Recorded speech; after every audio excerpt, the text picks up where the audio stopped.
নমস্কার। মহামতি অনন্তলালের অনুগ্রহে ভারত কথার গ্রন্থিমোচনের 1022তম পর্বের আলোচনায় আপনাদের সবাইকে জানাই স্বাগত। আমরা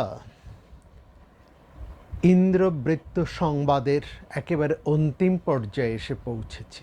এখানে আমরা আজকে বৃত্তাসুরের যে পরিচয় এতদিন ধরে পেয়েছি তার একটা সামাপ করব। সেই সঙ্গে আমরা বিস্তারিতভাবে আলোচনা করব এই বৃত্তের মাহাত্ম্য, যা বিশেষ করে ভাগবত পুরাণ আলাদা করে উচ্চারণ করেছে।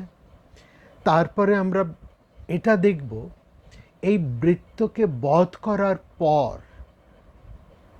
দেবরাজ ইন্দ্র তিনি ব্রহ্মহত্যার দায়ে কিভাবে আক্রান্ত হলেন এবং এই কাহিনীর ব্রহ্মহত্যাজনিত যে পাপ ইন্দ্রকে গ্রাস করেছে সেখান থেকে তিনি কিভাবে মুক্ত হলেন এবং এই কাহিনীর তাৎপর্যটা কি সেটা আমরা একটু দেখব।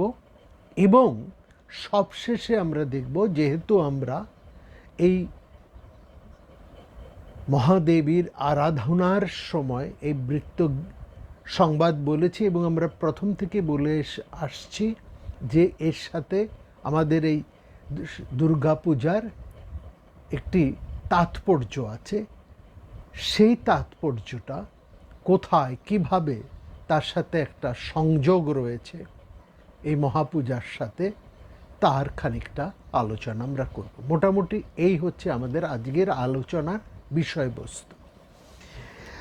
আমরা দেখেছি মহাভারতের বনপর্ব বা উদ্যোগ পর্বের মধ্যে বৃত্ত সম্পর্কে যা আলোচনা হয়েছে তার সাথে বৈদিক বৃত্ত ভাবনার অনেকটা মিল আছে, কিন্তু শান্তি পর্বের মধ্যে যে উপাখ্যান, শান্তি পর্বের মধ্যে যে কাহিনী, তার তেমন কোনো মিল নেই। এখানে পরম্পরাবাহিত দধিচির অস্থি দিয়ে দধিচির সেই অস্থি দিয়ে সেখানে বজ্র নির্মাণের একটা ভাবনা আছে, কিন্তু এই ভাবনাটা সম্পূর্ণ আলাদা ভাবনা। এবং সেখানে আমরা দেখছি ত্বষ্টার গুরুত্ব, যা আমরা গত পর্বে বলেছি। ত্বষ্টা তিনি হচ্ছেন একজন প্রজাপতি এবং তার পুত্র বিশ্বরূপ একজন বিশ্বরূপ, এবং ত্বষ্টা নিজেও বিশ্বকর্মা। এই বিশ্বকর্মা এবং ত্বষ্টার মধ্যে কি সম্পর্ক সেটা আমরা বিশদভাবে গত পর্বে দেখেছি। এখানে আমরা এটা দেখছি যে তৈত্তরীয় সংহিতা, এখানে প্রায় তৈত্তরীয় সংহিতার সাথে এই শান্তি পর্বের আলোচনার খানিকটা সূত্র আছে। সেখানে আমরা দেখছি মহাভারত এখানে বলছেন যে বিশ্বরূপ দেবপুরোহিত, তিনি দেবতাদের প্রত্যক্ষ যজ্ঞ ভাগ দিতেন আর পরোক্ষভাবে তিনি সেই যজ্ঞ ভাগ দিতেন অসুরদেরকে। অসুররা এতে খানিকটা ক্ষুব্ধ হন। তারা বলেন যে, এবং ক্ষুব্ধ হয়েই সেই সময় দৈত্যরাজ ছিলেন হিরণ্যকশিপু। সেই হিরণ্যকশিপু তিনি বিশ্বরূপের মায়ের কাছে গিয়ে বললেন, এই লক্ষ্য করুন, বিশ্বরূপ ছিলেন অসুরদের ভাগ্নে, অর্থাৎ বিশ্বরূপের জননী তিনি হচ্ছেন তাহলে হিরণ্যকশিপুর ভগিনী। ভাগ্নে হলে বিশ্বরূপের জননী ছিলেন দৈত্যরাজ হিরণ্যকশিপুর ভগিনী। হিরণ্যকশিপু তার ভগ্নীকে গিয়ে বললেন, অর্থাৎ দেবতা অসুরদের প্রতিনিধি হয়ে হিরণ্যকশিপু তার ভগ্নীকে গিয়ে বললেন যে এটা বিশ্বরূপ, তোমার ছেলে বিশ্বরূপ, যে আমাদের অত্যন্ত প্রিয় ভাগ্নে, তারে কেমন ব্যবহার, সে দেবতাদের প্রত্যক্ষভাবে যজ্ঞভাগ দিচ্ছেন আর আমাদেরকে দিচ্ছেন পরোক্ষে। এতে দেবতাদের বলবৃদ্ধি হচ্ছে আর আমরা দিন দিন ক্ষীণ থেকে ক্ষীণতর হয়ে পড়ছি। তুমি বিশ্বরূপকে বলো সে যেন আমাদেরকে সঠিকভাবে যোগ্য ভাগের যে সোমের অধিকার তা যেন দেয়, যোগ্য ভাগটি সঠিকভাবে দেয়, অর্থাৎ বিশ্বরূপ যাতে অসুরদের পক্ষ থাকে, এটাই হিরণ্যকশিপু তার ভগ্নীকে বললেন। মায়ের পরামর্শে বিশ্বরূপ তিনি দৈত্যদের পক্ষ অবলম্বন করলেন এবং তাদের উন্নতির জন্য তপস্যা আরম্ভ করলেন। এবং এই তপস্যা বা বিশ্বরূপের যে প্রভাব, সেখানে আমরা বিশ্বরূপের প্রভাবের কথাও বলেছি। তিনি একসঙ্গে লৌকিক ভোগে অভ্যস্ত, তিনি একসঙ্গে সুরা পান করতে পারতেন, অন্ন পান করতে পারতেন, আবার সোম রস পান করতে, অর্থাৎ সাধনা ত্রিস্তরীয় যে সাধনা, এই সাধনা 3টি স্তরেই ছিল তার অত্যন্ত দখল।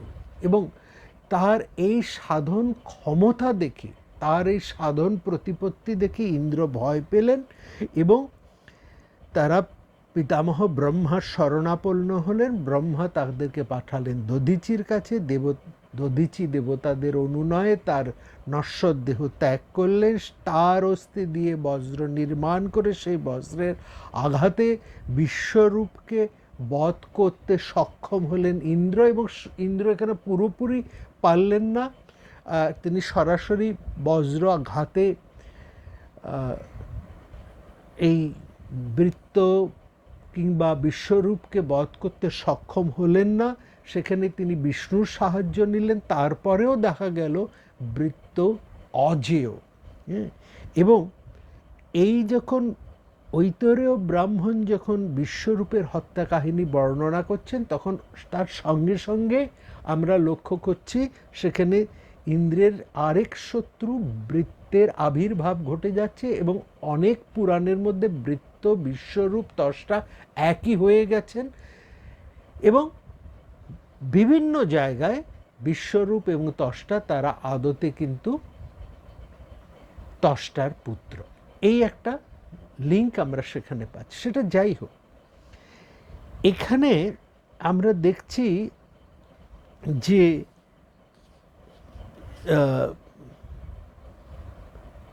ভাগবত পুরাণের মধ্যে সেখানে আমরা দেখছি ঋষিরা, দেবতারা, তারা এসে একদিকে তারা ইন্দ্রকে নির্দেশ দিচ্ছেন বৃত্তের সাথে সন্ধি করতে, ও অন্যদিকে তারা বৃত্তের কাছে এসে বলছেন তুমি ইন্দ্রের সাথে সন্ধি করো। কারণ এই দুয়ের, এই ইন্দ্র এবং বৃত্তের যে সংঘাত চলছে সিংহাসনের অধিকার নিয়ে, তাতে পৃথিবী ক্ষতিগ্রস্ত হচ্ছে এবং সবাই পীড়িত বোধ করছে।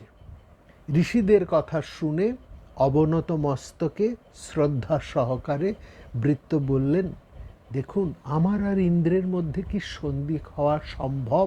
কখনো কি এটা সম্ভব? কারণ আমরা দুজনে অত্যন্ত তেজস্বী, আর দুজন তেজস্বী মানুষের মধ্যে কি কখনো সন্ধি হতে পারে?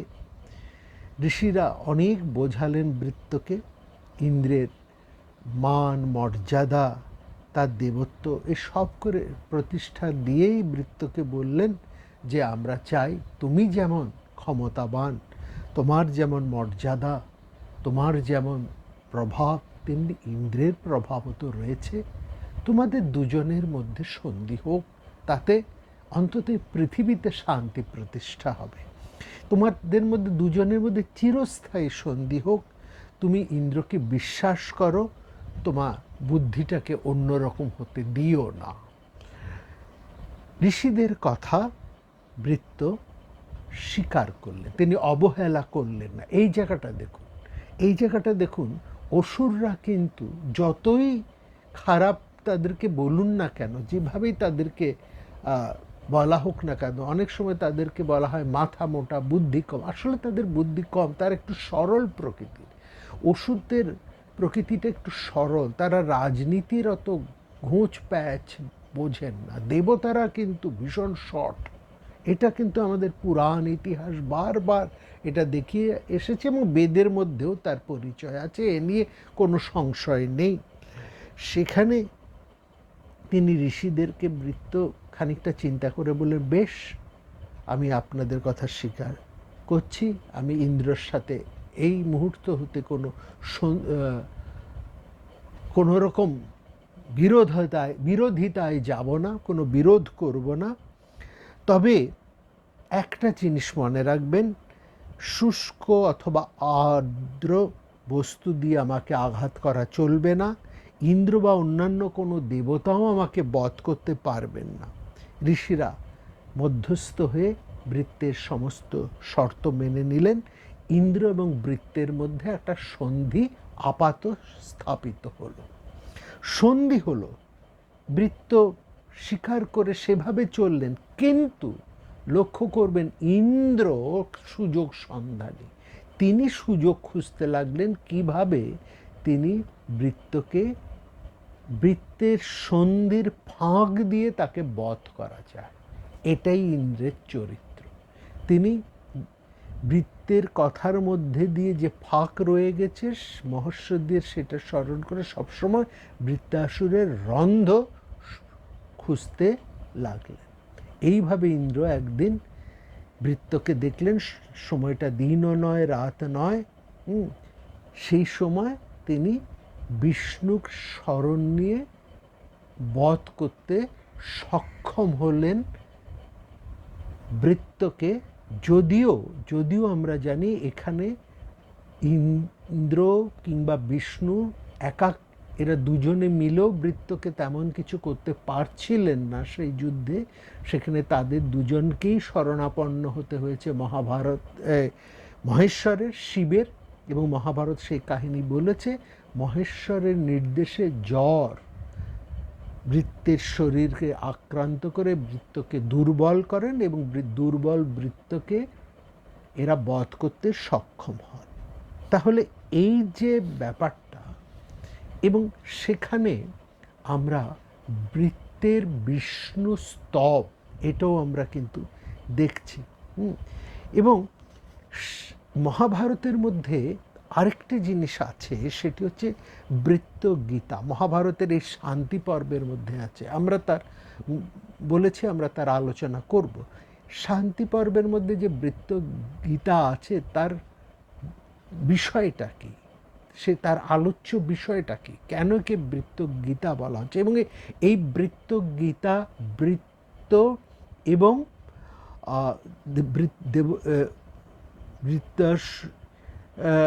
শুক্রাচার্যের মধ্যে আলোচনা।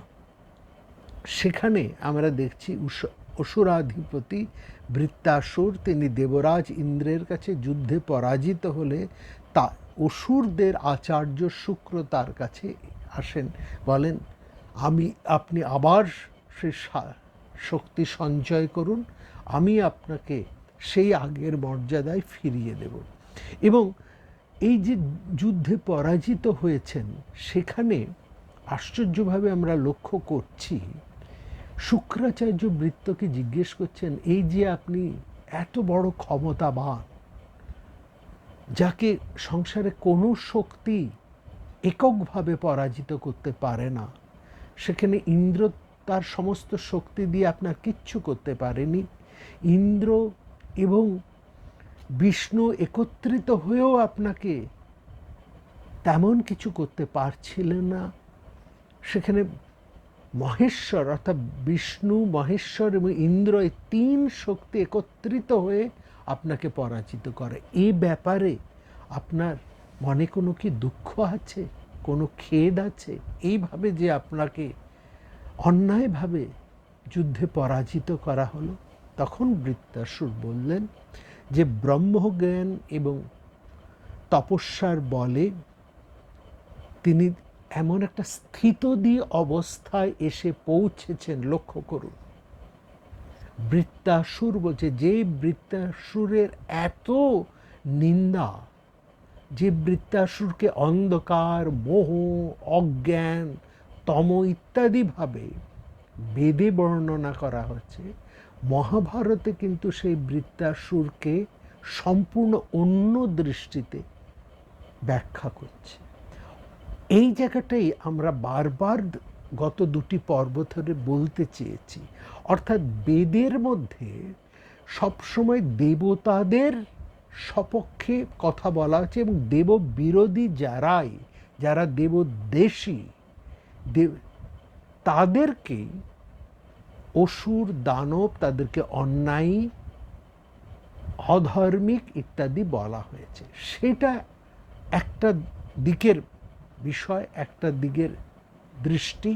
একভাবে সেই বেদের কাহিনী বৈদিক সাহিত্য বর্ণিত হচ্ছে। কিন্তু পুরাণকারেরা, মনে রাখবেন, পুরাণকারেরা কিন্তু ঐতিহাসিক। তখনকার দিনে এই প্রাচীন ইতিহাস হচ্ছে পুরাণ। পুরাণ মানে ইতিহাস, পুরাণও প্রাচীন, প্রাচীন কাহিনী অর্থাৎ ইতিহাস হচ্ছে পুরাণ। সেই পুরাণকারেরা হচ্ছে ঐতিহাসিক। তারা কিন্তু সেই সময়কার সমস্ত ঘটনাকে এমন একটা এক রৈখিক দৃষ্টিতে তারা দেখেননি। তারা বৈদিক ভাবনার মধ্যে যে তথ্য চলে এসছে তাকে তারা কিন্তু একভাবে গ্রহণ করেন। তারা তার মর্মস্থলে পৌঁছেছেন, এবং যেটাকে আমরা বলি না ছানবিন করে দেখা, সেইভাবে তারা প্রত্যেকটাকে পুঙ্খানুপুঙ্খ পর্যালোচনা করে দেবচরিত্র, অসুর চরিত্র, সেই সময়কার ঘটনা ইত্যাদি সমস্ত কিছুকে বিশ্লেষণ করে তারা তাদের দৃষ্টিতে এই সমস্ত ঘটনাগুলোকে নতুন করে পর্যবেক্ষণ করে নতুনভাবে সেখানে উপস্থাপন করেছে। সেখানেই আমরা দেখছি বৃত্ত কিন্তু আর আবরক বা অন্ধকার মোহনাশক এরকম একটা শক্তি নয়। বৃত্ত এখানে কিন্তু একজন স্থিতদি পুরুষ, আর তার এই স্থিতদি হয়েছেন, সেখানে তিনি নিজেই বলছেন, ব্রহ্মজ্ঞান এবং তপস্যার বলে তিনি এমন একটা স্থিতদি অবস্থায় এসে পৌঁছেছেন যে তার কাছে জয়, পরাজয়, মান, অপমান ইত্যাদি তার কাছে তুচ্ছ হয়ে গেছে। এইসবের ফলে, এর ফলে তার মনে আর কোনো রকম দুঃখ ইত্যাদি, কোনো যন্ত্রণা, দুঃখ, অপমান, শোক, এসব কোনো কিছুই তার মনের মধ্যে আর দানা বাঁধে না। তিনি কোনোভাবে উন্নতি অবনতি কোনো কিছুতেই তার মনের মধ্যে কোনো রকম প্রভাব পড়ে না, সেটা তিনি বলছেন। এবং তিনি সেখানে বলছেন যে একমাত্র দৈব বিধানেই প্রাণী বিভিন্ন যোনিতে পরিভ্রমণ করে, এবং তিনি এটা বলছেন, যুদ্ধে তিনি ইন্দ্রকে পরাজিত করবার জন্য তিনিও সেই বৈকুণ্ঠে নারায়ণের কাছে গেছিলেন।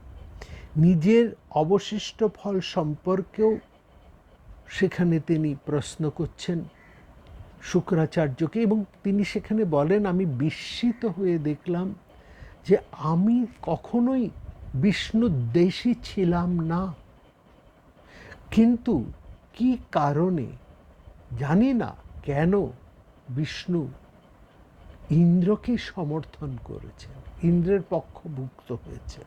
হ্যাঁ, এবং তখন শুক্রাচার্য তাকে সনত কুমারের কাছে প্রেরণ করেন, এবং সনত কুমারের কাছে গিয়ে তিনি বিষ্ণু মাহাত্ম্য সম্পর্কে আরও বিস্তারিত জানতে পারেন, এবং সনত কুমার সেই বিষ্ণুর মাহাত্ম্য সবিস্তারে বৃত্তের কাছে বর্ণনা করেন। এবং শান্তি পর্বের মধ্যে দেখছি একাধিক অধ্যায় ধরে সনত কুমার সেই বিষ্ণু মাহাত্ম্য বর্ণনা করছেন বৃত্তকে, এবং যা শুনে বৃত্তের নিজস্ব কর্মফল, তার সঙ্গে তার সুখ দুঃখ বোধ, প্রাণীর জন্মান্তর চক্র সম্পর্কে বৃত্তাসুরের যা যা কিছু জিজ্ঞাসা সেটা তার দূর হয়েছিল। এই তত্ত্বজ্ঞান লাভ করার পর বৃত্তাসুর বিষ্ণুকে হৃদয়ে ধারণ করে প্রাণ ত্যাগ করেন। এই যে উপদেশ, এই যে সবিস্তার কাহিনী, এটি হচ্ছে বৃত্তগীতার মর্মকথা। এখানে একটা কথা আমরা না বলে পারছি না, সেটা হচ্ছে এই যে বৃত্তগীতার মধ্যে যে কথা উঠে এসছে, বা এই যে বৃত্ত চরিত্র যা আমরা দেখলাম, সেখানে মহাভারত একটা পরিষ্কার কথা বললেন যে বৃত্ত বিষ্ণুদ্বেষী নয়। অন্যান্য পুরাণে আমরা সেখানে দেখছি অসুরেরা অনেকে বিষ্ণুদ্বেষী ছিলেন, কারণ বিষ্ণু সবসময় দেবতাদের পক্ষভুক্ত হয়ে কাজ করেছেন। ফলে স্বভাবতই অসুর দানবেরা তারা বিষ্ণুকে পছন্দ করতেন না। কিন্তু বৃত্ত এমন ধরনের মানুষ ছিলেন না। তবুও বিষ্ণু তার সাথে এরকম কেন ব্যবহার করেছেন, এই একটা প্রশ্ন তার কিন্তু ছিল। যদিও সনত কুমারের সাথে কথাবার্তা বলে তার এই সংশয়, যার যা জিজ্ঞাসা ছিল সেই সংশয় দূর হয়েছিল, এবং সেখানে বিষ্ণু মাহাত্ম্য একটা আমরা দেখতে পাচ্ছি। এখানে বিষ্ণুর একটা প্রভাব রয়েছে। এই জায়গাতেই আমরা আরেকটা জিনিস লক্ষ্য করি, বিষ্ণু এবং শিব, এই যে দুই প্রধান শক্তি, এই দুই শক্তির মধ্যে বিষ্ণু তিনি দেবতাদের পক্ষে, শিব তিনি কিন্তু অসুর দৈত্যদের পক্ষে। এটা বিশেষ করে সমস্ত দৈত্য অসুরেরা তাদের আরাধ্য দেবতা হচ্ছেন মহেশ্বর বা শিব। অন্যদিকে দেবতাদের মূল আশ্রয় হচ্ছেন বিষ্ণু। বিষ্ণুর মোহিনী মায়ায়, বিষ্ণু তার আপন মোহিনী মায়ায় অসুরদেরকে প্রবঞ্চিত করে দেবতাদেরকে অমৃত দান করেছিলেন। এমনটা বলা হয় যে দৈত্য অসুরেরা যদি অমৃত লাভ করতেন তাহলে তারা সেই পৃথিবীর পক্ষে সেটা ভয়ঙ্কর ক্ষতি হতো। আমাদের একটা সবিনয় প্রশ্ন থাকে, মহাভারতের মধ্যেই এই প্রশ্ন উঠেছে, এটা আমাদের প্রশ্ন নয়, বলা ভালো এটি মহাভারতেরই প্রশ্ন। মহাভারতের মধ্যেই জিজ্ঞাসা করেছেন, আচ্ছা দেবতাদের চরিত্রের কি কোনো পরিবর্তন ঘটেছে কখনো? বরং আমরা উল্টোটা তো দেখি, অসুর দৈত্যদের মধ্যে এমন সমস্ত বিখ্যাত রাজারা আছেন, যেমন সেখানে নমুচি আছেন, যেমন সেখানে প্রহ্লাদ আছেন, যেমন সেখানে বলি আছেন। এদের তপস্যা, এদের উন্নত স্বভাব, এদের ঔদার্য, এদের ক্ষমতা, এদের কাছে তো সুর শক্তি, দেবশক্তি তো একেবারেই যাকে বলে হীন হয়ে দাঁড়ায়। এদের প্রত্যেককেই দেবতারা কোনো না কোনোভাবে, অর্থাৎ বিষ্ণুর কোনো না কোনোভাবে তাদেরকে ছলনা করেছে। তাহলে ছলনা, ষড়তা, সেটা তো দেব স্বভাবের মধ্যেই আমরা লক্ষ্য করছি। অসুররা হচ্ছে একেবারে একটু সরল, একটু মাথা মোটা টাইপের, সেজন্য তারা সহজে ক্রুদ্ধ হন, আবার সহজে শান্ত হন, এবং বারবার তাদেরকে কিন্তু প্রবঞ্চিত করা হয়েছে। এবং সেখানে এই দেবী ভাগবতের মধ্যে আমরা আলোচনা করেছি আপনাদের কাছে, ভবিষ্যতেও আরেকবার হয়তো করব। প্রহ্লাদ তিনি দেবীকে সরাসরি জিজ্ঞেস করছেন, মা আমরা তো তোমারও সন্তান, তাহলে তুমি আমাদেরকে কেন বারবার প্রবঞ্চিত করছো? কেন দেবতাদের পক্ষভুক্ত হয়ে আমার কাছে এসে দাঁড়িয়েছ দেবতাদেরকে সাহায্য করার জন্য? আমাদের কেন বারবার প্রবঞ্চিত করছো? আমাদের কি দোষ? আমরা তো তোমার সন্তান। তুমি সন্তান তো, সব সন্তানই তো মায়ের কাছে একরকম, তাহলে তোমার এরকম কেন ব্যবহার? আমরা সেখানে দেখছি দেবী কিন্তু কিছু বলতে পারছেন না, কোনো উত্তর দিতে পারছেন না, অর্থাৎ তিনি পালাবার পথও খুঁজে পাচ্ছেন না। দেবী ভাগবতের মধ্যে এই কাহিনীটি আছে, আমরা আসবো সেই কাহিনীতে। তো এই জায়গাটাও কিন্তু বিশেষ করে লক্ষ্য করার, এই ব্যাপারটাও কিন্তু পুরাণকারেরা, বিশেষ করে মহাভারত তুলে ধরেছে বারবার নানাভাবে। এবং এইখানে আজকে আমরা এই বৃত্তাসুর এবং দেবরাজ ইন্দ্র সংবাদ নিয়ে যে কাহিনী 3টি পর্ব ধরে বলছে, তার শেষ আমরা উপসংহারটা আনবো। এবং এই উপসংহারে আমরা বলবো বৃত্তাসুর এবং মহিষাসুর, এদের মধ্যে কি কোনো সম্পর্ক আছে? কারণ স্বয়ং সেই দেবী, তাকে বলা হয়েছে বৃত্তঘাতিনী, বৃত্ত বিমর্দিনী। যেমন মহিষাসুর মর্দিনী, তেমনি তিনি বৃত্তমর্দিনী, তেমনি তিনি বৃত্তঘাতিনী মহিষাসুর। এবার দেখুন এপি আপতেকানে তিনি দক্ষিণ ভারত থেকে একটি প্রাচীন পুঁথি উদ্ধার করেন। সেই পুঁথিটি মধ্যে এই বৃত্তাসুর এবং মহিষাসুরের সম্পর্কে সেখানে কিন্তু বেশ কিছু আলোচনা আছে, এবং আমরা সেই আলোচনাটাকে যখন দেখছি, সেখানে আমরা দেখছি যে এই যে মহিষাসুর এবং বৃত্তাসুর, তাদের মধ্যে যেন একটা কোথায় সম্পর্ক রয়েছে। অর্থাৎ যিনি মহিষাসুর তিনি যেন বৃত্তাসুর, খালি তফাৎ হচ্ছেন ওখানে ইন্দ্র আর এখানে স্বয়ং দেবী। এই বিরোধ হচ্ছে, ওখানে বৃত্তাসুরের সাথে যুদ্ধ হচ্ছে ইন্দ্রের, সাহায্য করছেন সমস্ত দেবতারা, ইন্দ্রের পক্ষভুক্ত হয়ে সেখানে ব্রহ্মা আছেন, বিষ্ণু আছেন, মহেশ্বরও আছেন, অন্যান্য দেবতারাও আছেন। আবার কি আশ্চর্যভাবে দেখুন, এখানে যুদ্ধ হচ্ছে মহিষাসুরের সঙ্গে সেই মহাদেবীর, এবং সেখানে মহাদেবী একা, তাকে সাহায্য করছেন সমস্ত দেবতারা। এবং সেখানে মহিষাসুর কিন্তু একটি প্রশ্ন তুলেছেন, সেটা চণ্ডীর মধ্যেই আছে, যে আমি একলা যুদ্ধ করছি আর তুমি সমস্ত দেবতাদের সম্মিলিত শক্তিতে তুমি আমার সাথে যুদ্ধ করছো। তখন দেবী অবশ্য বলছেন, কোথায় অন্য, একাই আমি ছাড়া এই সংসারে আর কোথায়, এরকম একটা ফিলোসফিক, একটা দার্শনিক কথা তিনি বলেছেন।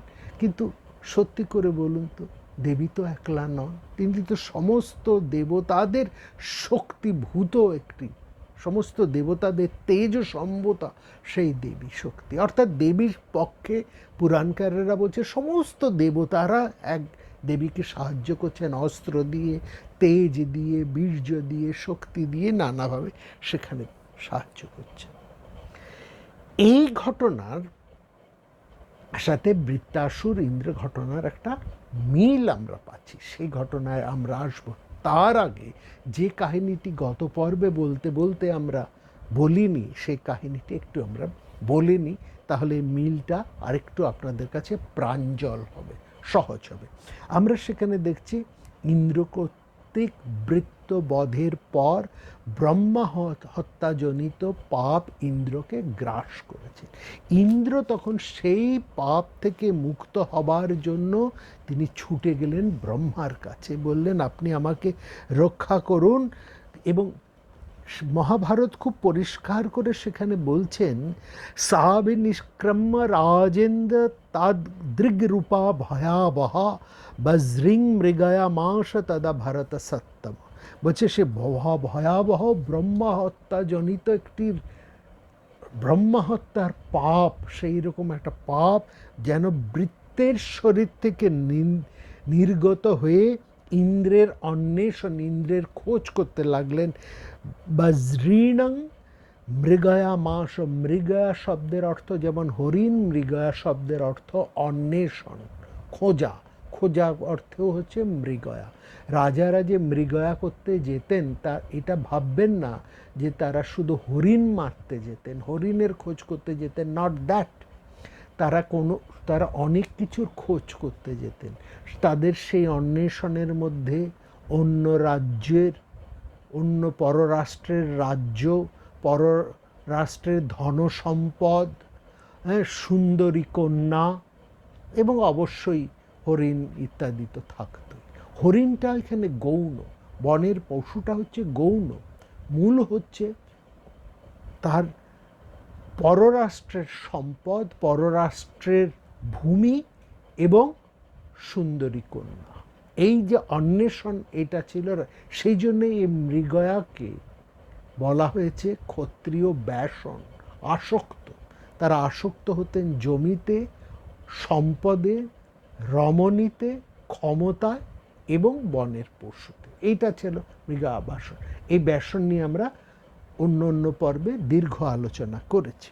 তো সেখানে দেখছেন যে সেই বৃত্তের শরীর থেকে ব্রহ্মা হত্যাজনিত পাপ বেরিয়ে এসে একেবারে সরাসরি বৃত্তের শরীর থেকে নির্গত হয়ে ইন্দ্রের অন্বেষণ করতে লাগলেন।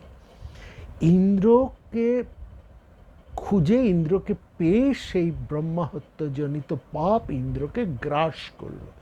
ইন্দ্র তখন একেবারে ব্যাকুল হয়ে, অবসাদগ্রস্ত হয়ে ব্রহ্মার কাছে এসে পড়লেন যে আপনি আমাকে রক্ষা করুন। ব্রহ্মা তখন ইন্দ্রকে বাঁচাবার জন্য সে ব্রহ্মা হত্যাজনিত পাপকে বললেন যে তুমি দেবরাজকে পরিত্যাগ করো, আমার প্রিয় কার্য করো, বলো তোমার আমি কি করলে তুমি দেবরাজকে পরিত্যাগ করলেন। ব্রহ্মা হত্যা সেই পাপ বললেন, প্রভু আপনি তো আমাকে এই বিধান দিয়েছেন, যিনি ব্রহ্মকে হত্যা করবে, যিনি ব্রহ্মা হত্যা করবেন আমি তাকেই গ্রাস করব। সেই পাপ বললেন আপনি তো আমাকে এই বিধানই দিয়েছেন, এইভাবেই তো আপনি আমাকে সৃষ্টি করেছেন, যে বা যারা ব্রহ্মা হত্যা করবে আমি তাকেই গ্রাস করব, আমি তার শরীরেই আশ্রয় করে থাকবো, এই আমার নিবাস তো আপনি এভাবেই নির্দিষ্ট করে দিয়েছেন। তাহলে আমরা এটা বুঝতে পারছি যে পরবর্তী অন্য ভাগবত পুরাণ বা মহাভারত যেমন বৃত্তকে ব্রহ্মর্ষি বলেছেন, বৃত্ত গীতার মধ্যে দিয়েও যে তার সেই পরিচয়, তার স্থিতদির পরিচয় আমরা পাচ্ছি, ঠিক এইখানেও মহাভারত আরও পরিষ্কার করে শান্তি পর্বের মধ্যে এটাও দেখিয়ে দিচ্ছেন যে বৃত্তকে অন্যায়ভাবে বধ করেছেন ইন্দ্র, এবং এই পাপ ইন্দ্রকে গ্রাস করেছে।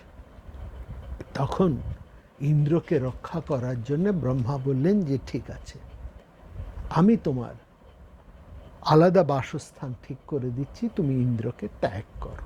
এই যে কাহিনীটি আসছে, এই কাহিনীর কিছু অন্য তাৎপর্য আছে। মহাভারত এই সমস্ত কাহিনীর সঙ্গে সঙ্গে আর একটা অন্য দৃষ্টান্তও আমাদের সামনে তুলে ধরে। সেখানে কিছুটা আমরা যেটাকে বলবো যে এই আলোচনার বা এই বিষয়ের মধ্যে দিয়ে আমরা সেখানে বেশ কিছু মহাভারতের মানে কনজারভেশন, মানে প্রকৃতি সংরক্ষণ, প্রকৃতিকে রক্ষা, বিশ্ব সৃষ্টিকে রক্ষা, পরিবেশ রক্ষা, এই ভাবনা এবং মনুষ্যত্বের এই সমস্ত কি করা উচিত, এইটাও কিন্তু পাশাপাশি একই সঙ্গে বলে চলে। এটা মহাভারতের একটা বিশেষত্ব।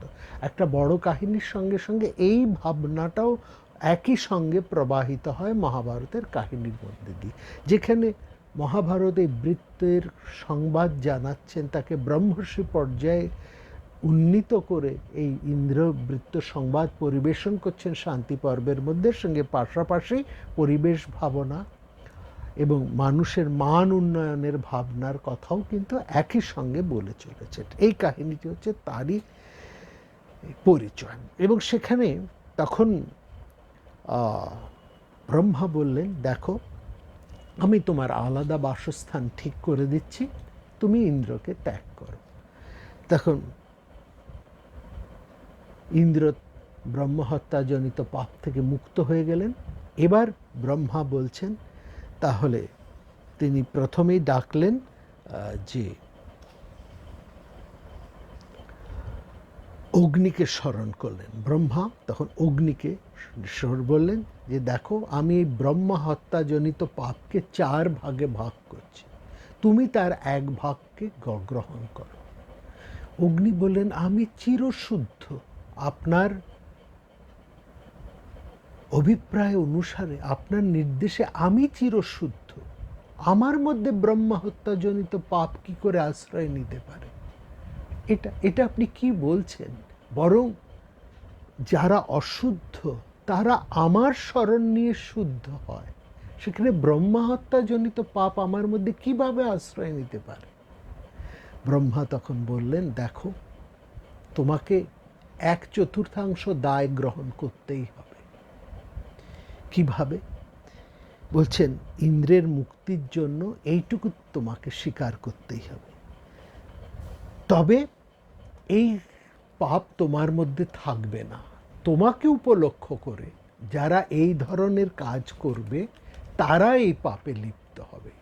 এই পাপটা তোমার সাথে আমি সংযুক্ত করছি, তুমি শুদ্ধ থাকবে, তোমার কোনো রকম অশুদ্ধতা হবে না, কিন্তু তোমাকে উপলক্ষ করে বা তোমার সঙ্গে যদি কেউ এরকম কোনো ব্যবহার করে তাহলে সে ব্রহ্মহত্যার খানিকটা পাপের দায়ী হবে। কি ব্যাপার না, বলছে যে মানুষ, একদম পরিষ্কার করে বলছেন, যে মানুষ তোমাকে পেয়েও তমগুণের দ্বারা আচ্ছন্ন হয়ে, মোহগ্রস্ত হয়ে, অজ্ঞানের বশবর্তী হয়ে, আলস্য, মোহ ইত্যাদির বশবর্তী হয়ে যে তোমার অর্চনা সঠিকভাবে করবে না, এই ব্রহ্মহত্যা তাকেই গ্রাস করবে। তো এই হচ্ছে, তোমাকে উপলক্ষ করে এই ব্রহ্মহত্যা পাপ তাকেই গ্রাস করবে। কি ব্যাপার সেখানে খুব পরিষ্কার করে ব্রহ্মা বলছেন, যস্তং জলদ্দ মাসদ্দ স্বয়ং বৈ মানব কচ্চিত বীজৌরৌষিধর সর্বণ্যে না যক্ষতি তমবৃত। বলছেন যে মানুষ তোমার মতন উজ্জ্বল তেজিয়ানের সংস্পর্শে এসেও তমগুণাচ্ছন্ন হয়ে থাকবে, এই জায়গাটা বোঝো। তোমাকে পেয়ে, মানে জ্বলন্ত মাসদ্দ, অগ্নি হচ্ছে তেজ বা প্রাণ শক্তি, অর্থাৎ তেজিয়ান যে মানুষ সমস্ত প্রকার তেজ প্রাণ শক্তি পেয়েও যে মানুষ আলস্যে, মোহে, মিথ্যা অজ্ঞানের দ্বারা জীবন নির্বাহ করে, যে মানুষের প্রাণশক্তি থাকা সত্ত্বেও সে প্রাণশক্তির ব্যবহার না করে আলস্যে দিন কাটায়, অর্থাৎ যার মধ্যে সেই তেজের প্রকাশ নেই, যার মধ্যে প্রাণশক্তির প্রকাশ নেই, যে আলস্যে, মোহে, মিথ্যার মধ্যে দিয়ে সবসময় জড়িয়ে আছে, এটাকে আশ্রয় করে আছে, সে ব্রহ্মহত্যাজনিত পাপের দ্বারা বা ওই রকমই মোহে, ওই রকমই পাপে সে আসক্ত হবে। অর্থাৎ মূল কথাটা হচ্ছে, যে মানুষ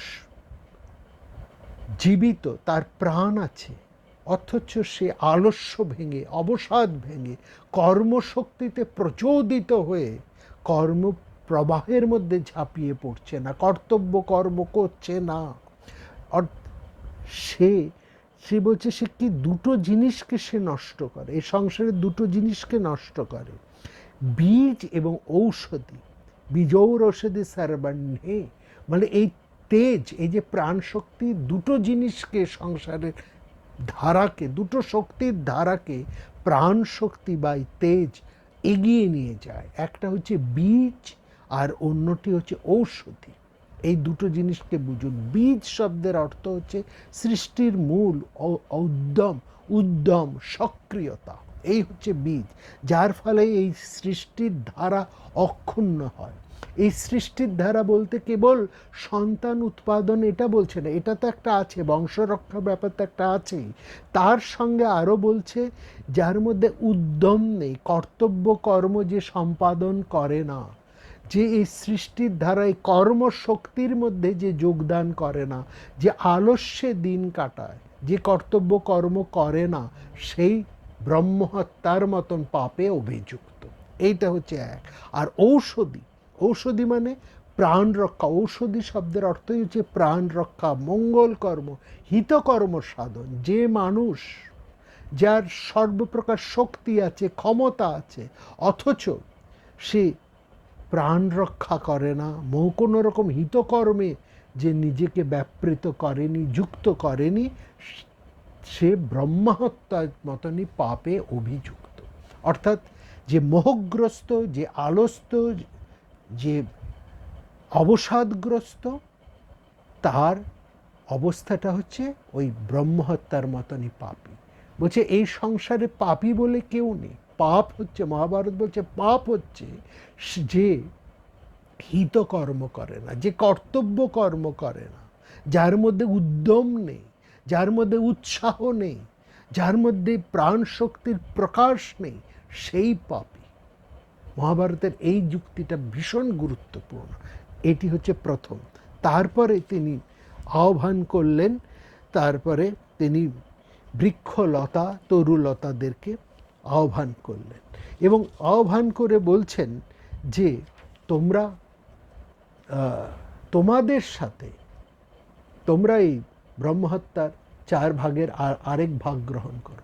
তো বৃক্ষলতারা বলছেন আপনারা তো আপনার ইয়েতেই দেখুন আমরা প্রায় অর্ধেক মরে রয়েছি, মানে কিভাবে আমরা তো কিভাবে আবার নতুন করে ব্রহ্মহত্যাকে, এই পাপকে গ্রহণ করব।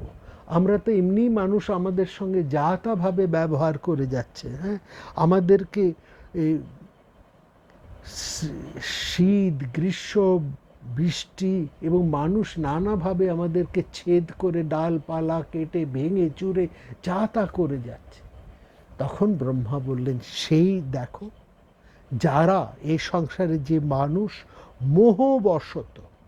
মোহবশত তোমাদেরকে ছেদ করবে, বিদারণ করবে, সেই ব্রহ্মহত্যার পাপে পাপিষ্ট হবে। এবং এখানে খুব পরিষ্কারভাবে বলছেন বয়মগ্নি তথা বলছেন যে পর্বকালে, বলছে পর্বকালে তু সম্প্রাপ্তে यो वै छेदन भेदने করিষ্যতি নর মোহাত্মেনানুষগমস্যতি।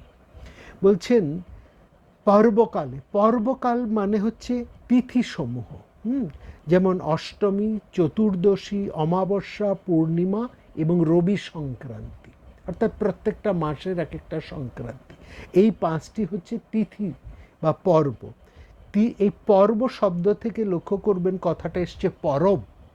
পর্ব শব্দ থেকে পরব কথাটা এসছে, যার থেকে আমাদের এই পরব বা অনুষ্ঠানগুলো আসে, অর্থাৎ সেই পর্ব। এবং এই পর্বগুলো হয় আমাদের বিভিন্ন তিথিকে ধরে না।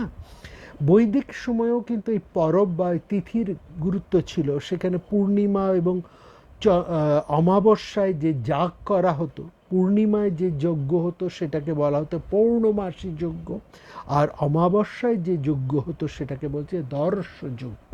হ্যাঁ, এই অর্থাৎ তিথির একটা গুরুত্ব আছে সমস্ত কিছু। এই যে দুর্গাপূজা আসছে, সেখানেও দেখুন এই তিথির একটা গুরুত্ব রয়েছে। সপ্তমী, অষ্টমী, নবমী, ষষ্ঠী থেকে আরম্ভ করে প্রত্যেকটা তিথির একটা, বা একাদশী থেকে দশমী বা তার পরের আবার সেই প্রত্যেকটা তিথির একটা ভীষণ গুরুত্ব আছে। এবং তিথি সন্ধিক্ষণেরও সেখানে একটা বিরাট মাহাত্ম্য এবং গুরুত্ব রয়েছে। সুতরাং এইটাই হচ্ছে পর্বকাল। বলছেন এই বিভিন্ন তিথিতে, গুরুত্বপূর্ণ সময়ে যারা বৃক্ষকে ছেদন করবে, ভেদন করবে মোহবশত, অর্থাৎ অকারণে বৃক্ষচ্ছেদন, সবুজ ধ্বংস, বৃক্ষ ধ্বংস, পরিবেশ ধ্বংসের ভাবনা এখানে চলে আসছে।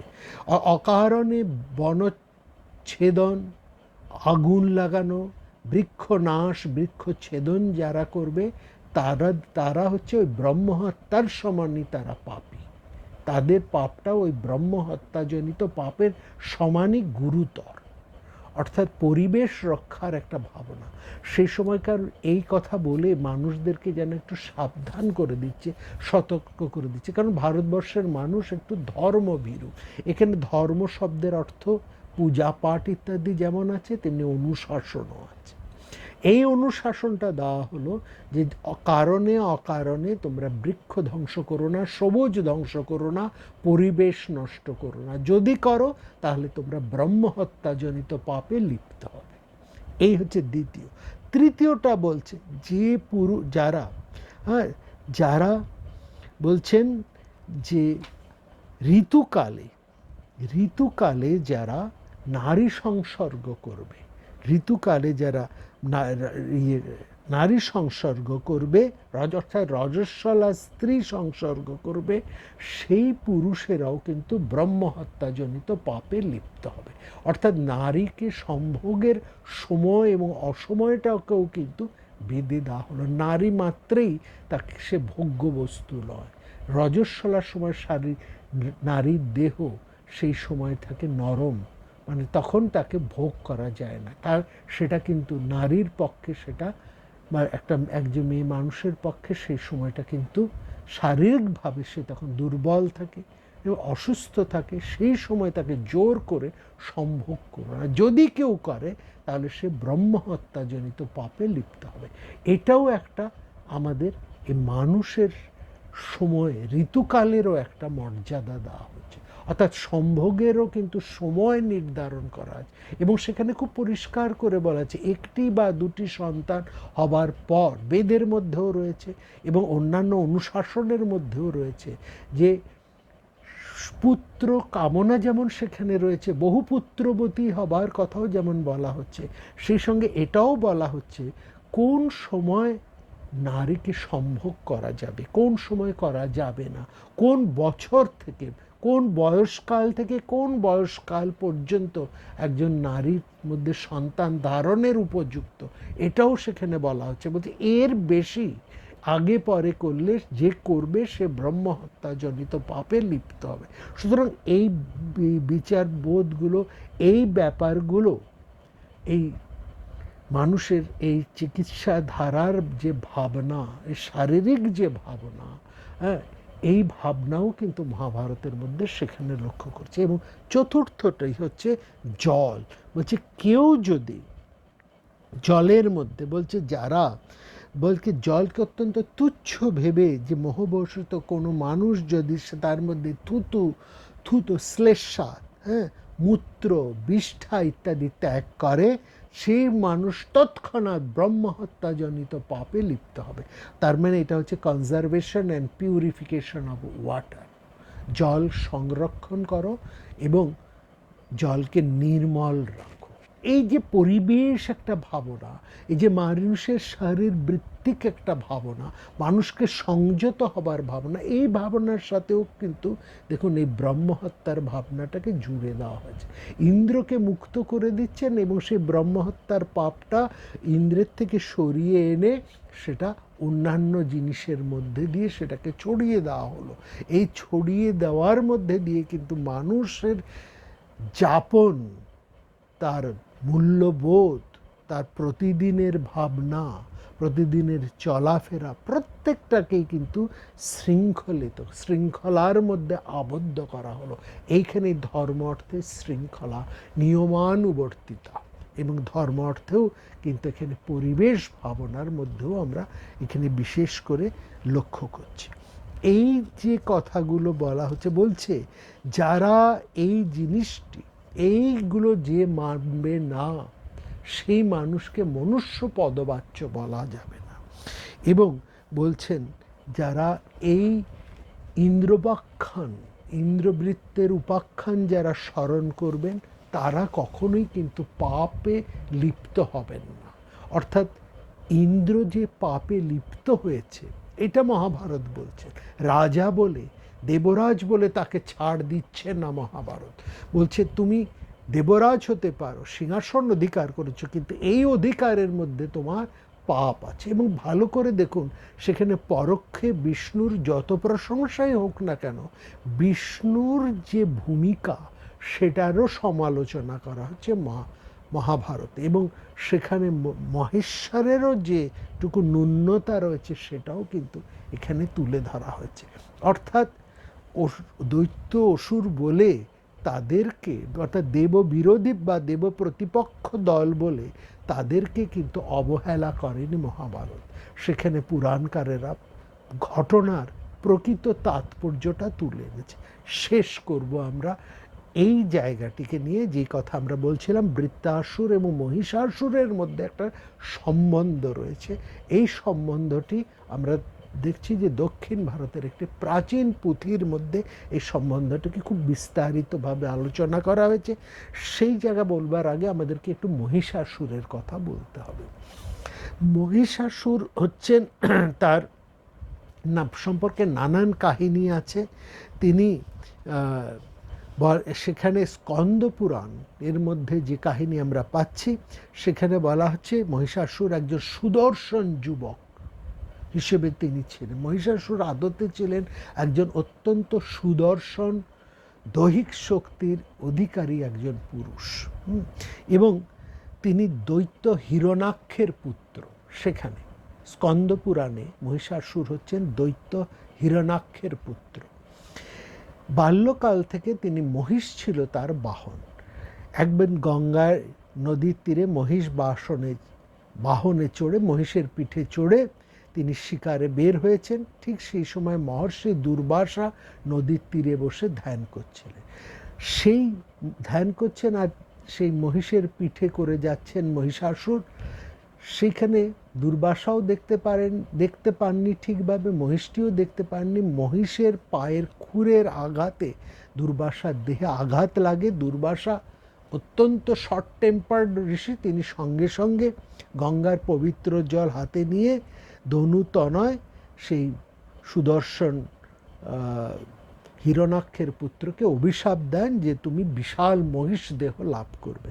দুর্বাসার অভিশাপে ধনুতনয় তিনি চিরতরে মহিষ রূপ লাভ করলেন। নিরুপায় মহিষাসুর তখন বিপদ থেকে রক্ষা পাবার জন্য, তার একটা প্রকাণ্ড মহিষের মতন শরীর হয়ে গেছে, রক্ষা পাবার জন্য তিনি তার দৈত্যগুরু শুক্রাচার্যের কাছে গেলেন।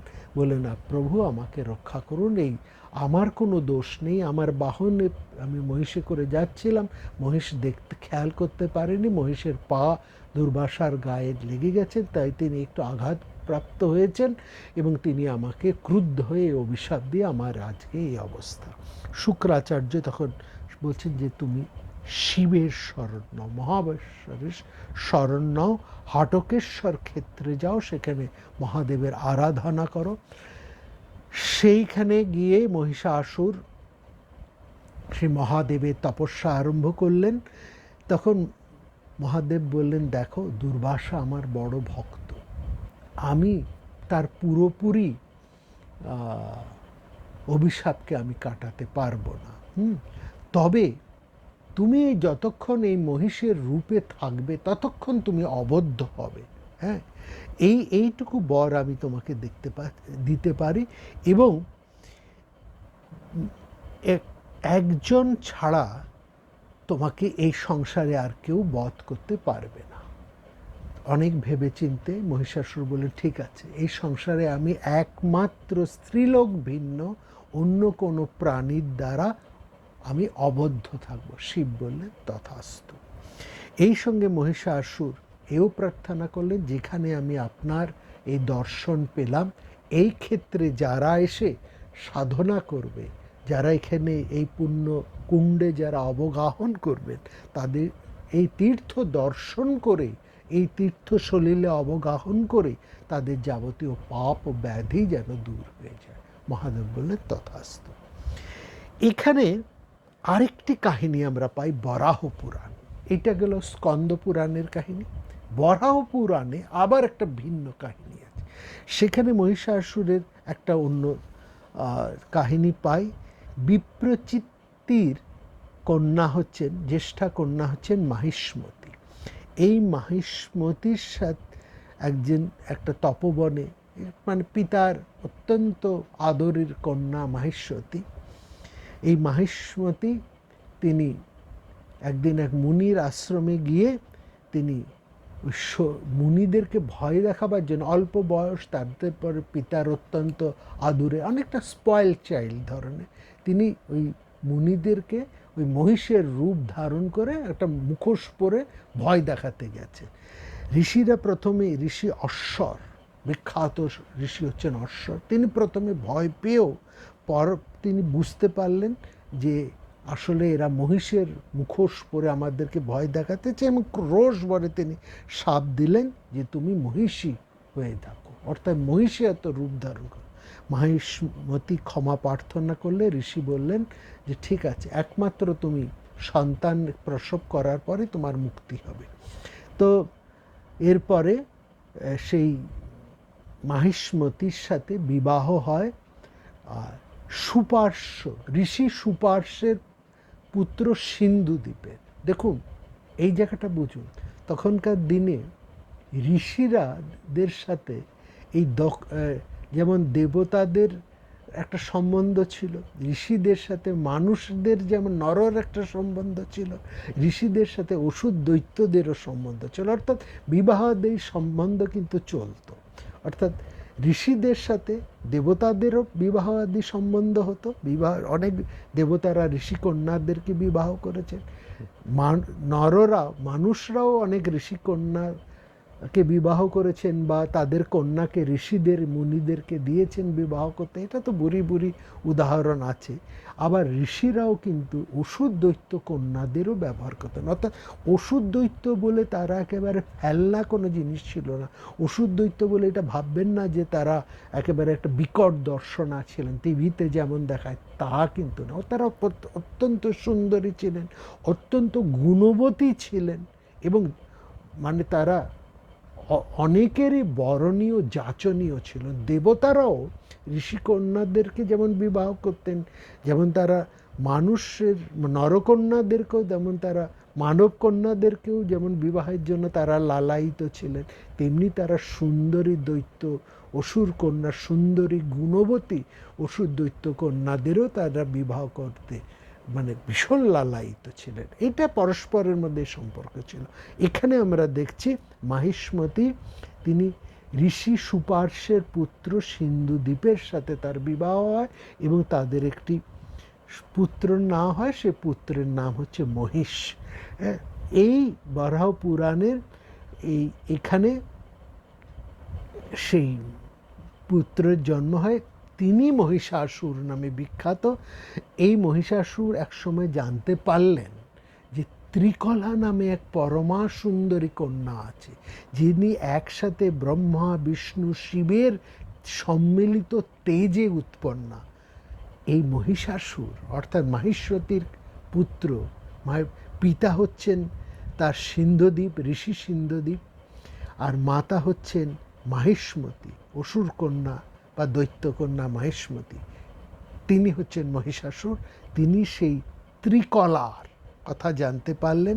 এই ত্রিকলাই হচ্ছেন বিষ্ণু, ব্রহ্মা বিষ্ণু এবং মহেশ্বরের তেজে অপরূপ পরমা সুন্দরী, মানে এত সুন্দরী, ত্রিলোক সুন্দরী, তাকে বিয়ে করার জন্যে মহিষাসুর পাগল হয়ে যান। এই ত্রিকলাই হচ্ছে মার্কণ্ডেয় চণ্ডীর সেই দেবী চণ্ডিকা। চণ্ডিকা কথাটা আবার একটুখানি এই প্রসঙ্গে বলিনি, আগে বহুবার বলেছি। চণ্ডী কথাটা হচ্ছে অপভ্রংশ, মূল কথাটা হচ্ছে চৈন্দ্রী, চন্দ্রের ধোয়া, চন্দ্রের জ্যোৎস্না ধারার ধোয়া যে রমণী, সে হচ্ছে চৈন্দ্রী। চৈন্দ্রী থেকে চণ্ডী অপভ্রংশে এসেছে এটি। তো যাই হোক, এই কাহিনীটি পরবর্তীকালে ওই চণ্ডী এবং মহিষাসুরের কাহিনীতে পরিণত হয়েছে। এবং সেখানে মহাভারতের বনপর্বের মধ্যে মহিষাসুরের জন্ম বৃত্তান্ত নেই, কিন্তু সেখানে মহিষাসুর ব্রহ্মার বরে অত্যন্ত তেজিয়ান হয়ে উঠেছেন এই কাহিনী আছেন, এবং তার সাথে যুদ্ধ হয়েছে স্কন্দ অর্থাৎ দেব সেনাপতি স্কন্দ কার্তিকেয়ের সাথে দেবাসুরের যে সম্পর্ক, যুদ্ধ হয়েছিল, সেখানে মহিষাসুরের প্রচণ্ড লড়াই, সেই কাহিনী আমরা দেখছি। এবং কার্তিক সেখানে অস্ত্র নিক্ষেপ করে মহিষাসুরের মস্তক ছিন্ন করে।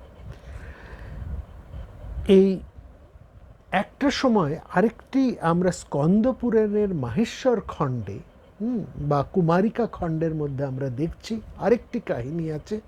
সেখানে মহিষাসুরের সাথে বিষ্ণুর একটা যুদ্ধ হয়, কিন্তু সেখানে বিষ্ণু মহিষাসুরকে বধ করতে পারেননি, কারণ মহিষাসুর ব্রহ্মার বরে সমস্ত পুরুষের অবদ্ধ ছিলেন, একমাত্র এক নারী শক্তির দ্বারাই তিনি হাতে বদ্ধ হবেন।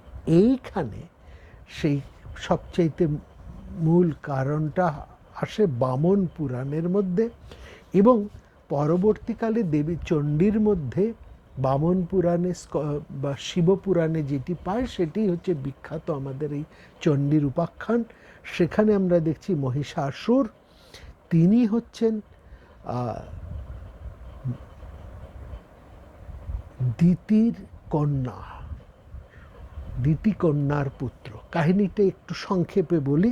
দেবাসুর সংগ্রামে, দেবতা এবং অসুরদের সংগ্রাম হয়েছে, সেখানে দিতি অর্থাৎ অসুর জননী সমস্ত পুত্র মারা গেলে দিতি তখন তার কন্যাকে নির্দেশ দিলেন যে আমার তো তোমার সব ভাইরা তো মারা গেছে, এবার তুমি সেই তপস্যা করো, এমন এক তপস্যা করো, করে এমন এক পুত্র লাভ করো যে পুত্র ইন্দ্রসহ সমস্ত দেবতাদেরকে পরাজিত করতে পারে।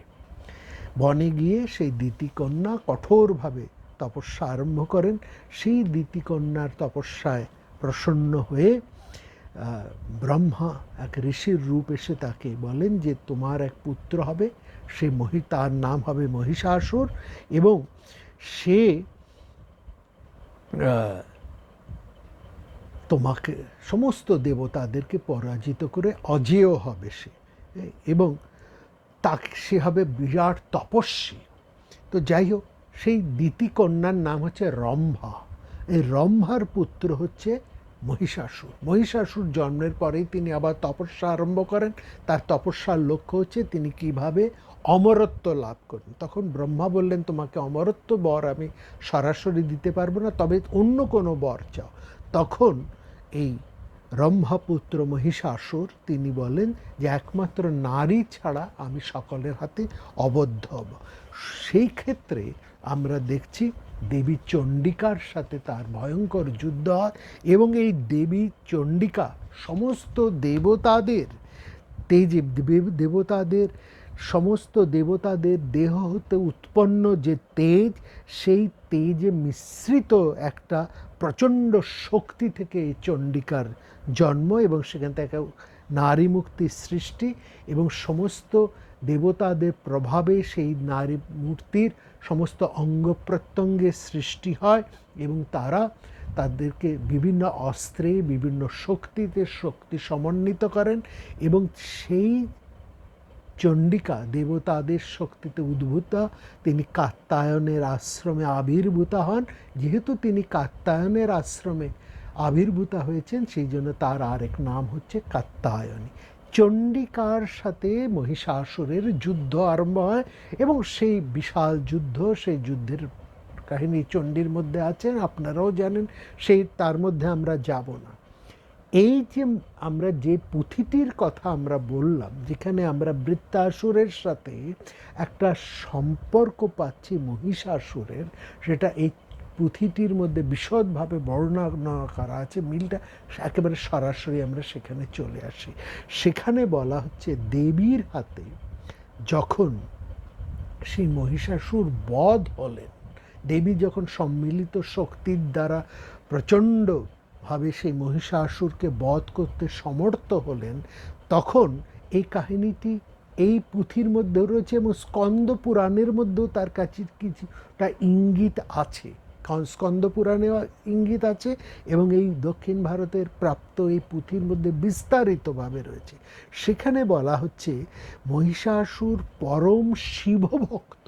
এই মহিষাসুর ছিলেন পরম শিবভক্ত, এবং তিনি তার সাথে আসলে দেবতাদের সাথে তার যুদ্ধ, বা ইন্দ্রের সাথে তার যুদ্ধের মূল কারণটাই সেখানে বলা হচ্ছে এটা শত্রুতা না। যেহেতু দেবতারা, বিশেষ করে বিষ্ণু এবং ইন্দ্র, নানা রকম ছলনা করে দিতির সমস্ত সন্তানদেরকে মেরে ফেলেছে, যেহেতু এই মহিষাসুর ছাড়া আর দিতির কোন একটিও সন্তান নেই, একমাত্র দিতির এই নাতি রম্ভার পুত্র এই মহিষাসুরই রয়েছে, আর সমস্ত অসুরদেরকে দেবতারা নানাভাবে ছলনা করে মেরে ফেলেছেন।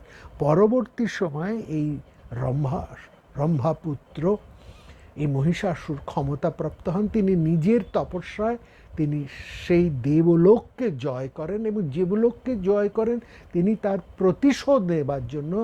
যেভাবে এই দেবতারা বিষ্ণু শক্তির দ্বারা শক্তিমান হয়ে সমস্ত অসুর দৈত্যদের একেবারে শেষ করেছেন, তার প্রতিশোধ নেবার জন্যেই কিন্তু এই যুদ্ধযাত্রা। এবং এই যুদ্ধযাত্রার একমাত্র লক্ষ্য হচ্ছে ইন্দ্র, তাকে সরিয়ে সে আসন দখল করেন মহিষাসুর। এবং এখানে মহিষাসুর বা সেই যে তিনি কিন্তু তার সমস্ত পাত্রমিত্রকে নিয়ে তিনি সুন্দরভাবে সেই স্বর্গমর্ত পাতাল তিনি শাসন করছেন। ইন্দ্র স্বর্গভ্রষ্ট হয়ে তিনি সেই কিভাবে এই মহিষাসুরকে বধ করা যায় তার উপায় খুঁজতে খুঁজতে এই দেবতারা এই উপায়টি পেলেন। একমাত্র অবদ্ধ হচ্ছেন এক নারী শক্তির কাছে। তখন সমস্ত দেবতাদের তেজে সম্মিলিত এই চণ্ডীকে বধ করেন। এইবার হচ্ছে ব্যাপারটা, যেহেতু মহিষাসুর শিবভক্ত এবং শক্তিমান, একেবারে বৃত্তের মতনই তার অবস্থান, বৃত্তের যেমন পপুলারিটি মহিষাসুরেরও তাই। বা এখানে আমরা যদি চণ্ডকেও ধরি, সে একই রকম ব্যাপারটা রয়েছে। যখন দেখা গেল দেবী দুর্গা, সেই মহাদেবী মহাশক্তি, তিনি যখন মহিষাসুরকে বধ করলেন, সেই মুহূর্তে মানে সেই মহিষের মাথাটা হচ্ছে মহিষাসুরের মতো, সেই মাথাটাকে তিনি যে মুহূর্তে কর্তন করলেন, সেই মাথা থেকে শিবমূর্তি বেরিয়ে এলো। অর্থাৎ দেবী ভয় পেলেন, এ কী করলাম আমি, একটা শিবলিঙ্গ উৎপন্ন। এই দৃশ্য দেখে দেবীর মধ্যে সেই অনুশোচনা হলো। অনুশোচনা শব্দটা দেখুন, একেবারে সেই অনুশোচনা হলো, যে অনুশোচনা আমরা এই ইন্দ্রবৃত্ত সংবাদের মধ্যে ইন্দ্রের মধ্যে হতে দেখেছি। বৃত্তকে বধ করার পরে ইন্দ্রের মধ্যে একটা ভয়ঙ্করতম অনুশোচনা হলো, যে অনুশোচনাকে ব্রহ্ম হত্যাজনিত পাপের সাথে তুলনা করা হচ্ছে। সেই একই ধরনের অনুশোচনা দেবীর মধ্যেও সৃষ্টি হলো। দেবীর অনুশোচনা হলো যে তিনি একজন পরম শিবভক্তকে বধ করে ফেলেছেন দেবতাদের দ্বারা প্ররোচিত হয়ে। তিনি বললেন, এ কাজ আমি কি করলাম? দেবতাদের দ্বারা প্ররোচিত হয়ে আমি এরকম একটা অন্যায় কর্ম করে ফেললাম। এই পাপ, এ তো এক মহাপাপ। এই পাপ আমাকে গ্রাস করছে। দেখুন, মিলে যাচ্ছে ইন্দ্রবৃত্তাসুরের কাহিনী আর এইখানের কাহিনী একেবারে মিলে যাচ্ছে। মাহেশ্বর খণ্ড অরুণাচলের যে থেকেও আমরা এই পুঁথি পেয়েছি, মাহেশ্বর খণ্ড স্কন্দ পুরাণের অরুণাচল থেকে এটি আমরা পেয়েছি। অর্থাৎ সেইখানে এবং এই দক্ষিণ ভারত থেকে প্রাপ্ত, সেখানেও আমরা দেখছি সেই বিরাট আদ্যাশক্তি পরমাশক্তি, তার মধ্যেও অনুশোচনা হচ্ছে। তিনি ভাবছেন যে এই একটা মহাপাপ, এই পাপ থেকে আমি কিভাবে রক্ষা পাবো। ঠিক একই রকম ইন্দ্র যেমন সেই পাপ থেকে রক্ষা পাবার জন্য ব্রহ্মার কাছে এসে তিনি বলছেন, আপনি আমাকে পাপ থেকে, অনুশোচনা থেকে উদ্ধার করুন। দেবী সেখানে এসেছেন মহর্ষি গৌতমের আশ্রমে। মহর্ষি গৌতমের শরণাপন্না হলেন। মহর্ষি গৌতম তাকে প্রবোধ দিয়ে বললেন যে এই যে আপনি যেটা মহিষাসুরকে বধ করেছেন, এর জন্য আপনার কোনো পাপ স্পর্শ করতে পারে না, কারণ এটা দৈব নির্দেশিত। যাই হোক, অন্য কোনোভাবে মহর্ষি গৌতম দেবীকে এই অবসাদ থেকে, এই অনুশোচনা থেকে, এই পাপ থেকে মুক্ত করছেন এবং ঋষিদের অভিশাপে এই অসুর মহিষরূপ ধারণ করেছেন। এই মহিষাসুরকেই দেবী বধ করেছেন। কথাটা আমাদের তা নয়, এর অন্যান্য ব্যাখ্যা, দেবী এই মহিষাসুরের বিভিন্ন ব্যাখ্যা, চণ্ডীর তত্ত্ব ইত্যাদি আমরা তো সবাই জানি। কিন্তু মজার ব্যাপার হলো, পুরাণকারেরা এমন ব্যাখ্যাও তো রেখেছেন, এমন দৃষ্টান্তও তো তারা কোথাও না কোথাও রেখেছেন, যেটা কিন্তু আমাদেরকে একটু ভাবায়। ইন্দ্র মতন শক্তি, তিনি বৃত্তকে বধ করে ব্রহ্ম হত্যাজনিত পাপে তিনি লিপ্ত হয়েছেন। ব্রহ্মহত্যা পাপ তাকে গ্রাস করেছে। সেটার থেকে যাই হোক তিনি মুক্ত হলেন এবং এই মুক্তের মধ্যে দিয়েও আমরা একটা অন্যতর অপূর্ব ভাবনা, পরিবেশ রক্ষার ভাবনা পেলাম। ঠিক একই রকমের ব্যাপারটাও আমরা দেখছি দেবী দুর্গা, তিনি মহিষাসুরকে বধ করে তিনিও কিন্তু অনুশোচনাগ্রস্ত হলেন এবং তিনি বললেন, এটা আমার মহাপাপ। এই পাপ থেকে রক্ষা পাবার জন্য তিনি মহর্ষি গৌতমের আশ্রয় নিয়েছিলেন। এই জায়গাটায় আমরা একটা মিল পাচ্ছি। অর্থাৎ বৃত্ত বা মহিষাসুর তাদেরকে অন্য যে কোনোভাবেই আমরা ব্যাখ্যা করি না কেন, প্রচলিত যে সমস্ত ব্যাখ্যা রয়েছে চণ্ডীতে, অন্যান্য বৈদিক সাহিত্যে যে ব্যাখ্যা আমরা জানি, তার এক অন্যতর কাহিনীও কিন্তু পুরাণের মধ্যে রয়েছে। আমরা শুধু এই দিকটা বলছি, এই দিকটাও কিন্তু একটু ভেবে দেখার, যে দেববিদ্বেষী বলেই বৃত্ত কিংবা মহিষাসুর তাদেরকে একেবারেই অন্যরকম বলে ভাবার কোনো কারণ নেই। সেখানে অর্থাৎ দেবতারাও যে সবসময় ঠিক কাজ করেছেন, ইন্দ্র যে একেবারে ধোয়া তুলসী পাতা তা কিন্তু নয়। অর্থাৎ আমরা এটা দেখছি, রাষ্ট্রশক্তি পরিচালনা করতে গিয়ে ইন্দ্র তো ক্ষত্রিয় পুরুষ, এবং দেবী দুর্গা এখানে যে যুদ্ধ করছেন তিনিও ক্ষত্র তেজ, সমন্বতা, ব্রহ্ম তেজ এবং ক্ষত্র তেজে মিশ্রিত এক মহাশক্তি। তারাও কিন্তু মাঝে মাঝে তাদের মধ্যে এরকম একটা ভাবনা চলে আসছে। এই যে ভাবনার জায়গাটা পুরাণ আমাদের কাছে তুলে দিচ্ছে, সেটা একটা উন্নতর মেসেজ কিন্তু আমাদের কাছে রাখছে।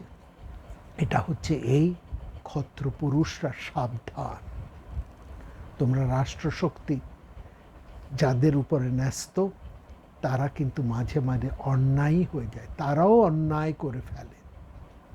রাষ্ট্র রক্ষা করতে গিয়ে সেখানেও কিন্তু তাদের দ্বারা অনেক অন্যায় হয়। এই অন্যায় থেকে তাদের ব্রহ্মহত্যাজনিত পাপ হয়, এবং এই হত্যা, এই পাপ একমাত্র দূর হয় অনুশোচনা থেকে। ইন্দ্র মুক্ত হয়েছিলেন, তার অনুশোচনা জন্মেছেন। দেবী দুর্গাও মুক্ত হয়েছেন সেই অনুশোচনার থেকে। পাপ মুক্ত হয় অনুশোচনা থেকে, যে এই অনুশোচনাটা যেন থাকে, অর্থাৎ সংযত হও। এইটা হচ্ছে এই কাহিনীর মূল মেসেজ। আগামী দুর্গাপূজার আসন্ন যে মহাপূজা, তার মধ্যে এরকম বিভিন্ন কাহিনী, ব্যতিক্রমী কিছু কাহিনী আমরা তুলে আনব।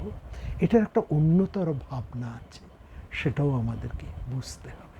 সবাই খুব ভালো থাকবেন, দেখা হবে পরের পর্বে।